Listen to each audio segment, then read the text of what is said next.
संत तुकाराम जी। तुकाराम जी दिन भर भजन करते थे और भजन कीर्तन में ही मन लगाते थे। उनकी जो स्त्री थी बड़ा उन पर चिढ़ जाती थी। दिन भर भजन करोगे तो खाओगे क्या? भाई खाने के लिए और जीने के लिए उत्तम तो जरूरी है। तो बोले क्या करूं?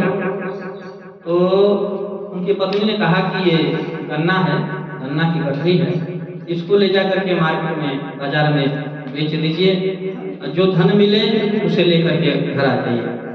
अब तुकाराम जी विठल विठल विठल विठल विठल करते हुए मार्ग में जाने लगे। तो मार्ग में पहले अब इस जमाने में कुरकुरा बिस्कुट नमकीन इत्यादि दुनिया भर का मिल रहा है बच्चों को खाने के लिए, चैतन्य चूर्ण इत्यादि सब कुछ। लेकिन उस जमाने में ये सब तो था नहीं। उस जमाने में जो है गन्ने, फल, मिठाई ये सब मिलता था। तो दो चार बच्चे उनके पास आ गए और बोले कि हमको गन्ना दीजिए। भगवत स्वरूप जान करके बाल गोपाल को उन्होंने सारे गन्ने बांट दिए। एक गन्ना शेष रह गया। अब एक गन्ना शेष और रह गया तो तुकाराम जी उसको लेकर के घर पे गए। पत्नी आज देखी वो हो, आज तो लगता है गन्ना पूरा बिक गया। अब गन्ना बिक गया, बस वो आज आरती का थाल लेके आई और संत तुकाराम जी का आरती करने लगी। और सब बेचा लाइए, पैसा दीजिए। तुकाराम जी बोले कि कैसा पैसा? बोले गन्ना बेचने गए थे तो पैसा लेके जरूर आए होंगे, दीजिए। आटा दाल चावल घर में नहीं है, सामान खरीद के लाएंगे।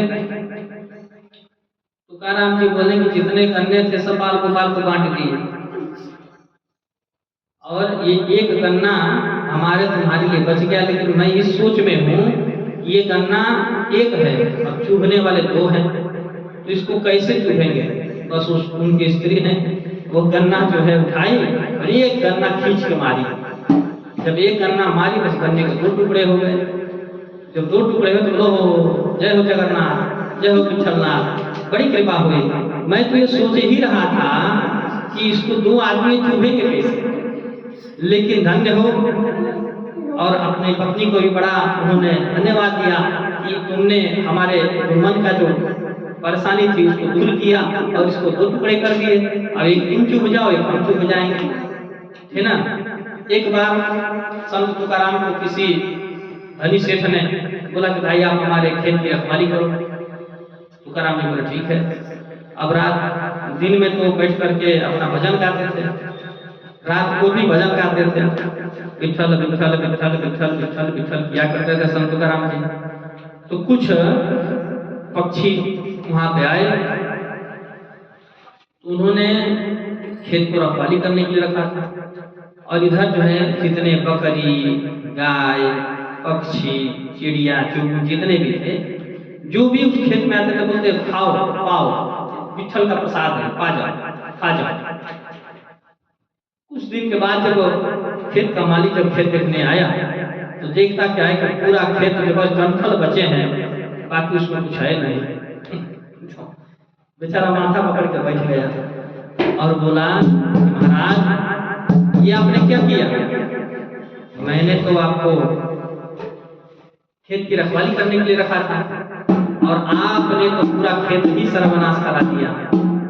अब क्या करें? तो विठल जो संत तुकाराम जी थे, तुकाराम जी बोले कि आप एक काम करो, इस डंठल को काटो। तो डंठल को उन्होंने काट, बोला रे आप क्या काटो, सब तो सत्यानाश हो ही गया है, अब काट के क्या करेंगे? बोला रे आप काटो तो सही। तो सब डंठल को तुकाराम जी ने कटवाया और कटवा करके बोले इसके दबाओ। जब उसको दबाया गया बैल के द्वारा, बोले तो मशीन था नहीं, थ्रेसर इत्यादि मशीन तो था नहीं, कंपाइन वगैरह था नहीं, तो बैलों के द्वारा ही दबाया जाता था। तो बैल से जब दबाया गया तो जितना साल में अनाज निकलता था, जैसे 5 कुंटल 6 कुंटल, उसके दुगुना अनाज निकला उसमें से, दुगुना अनाज। 6 कुंटल का 12 कुंटल, 8 कुंटल का 16 कुंटल। अब बेचारा देख करके माथा पकड़ के बैठ गया, और जो उसने नाराजगी में जो कुछ कहा था संत तुकाराम जी के बारे में, वह बेचारा बड़ा ही दुखी हुआ, हाँ, और उसे क्षमा याचना किया, है ना।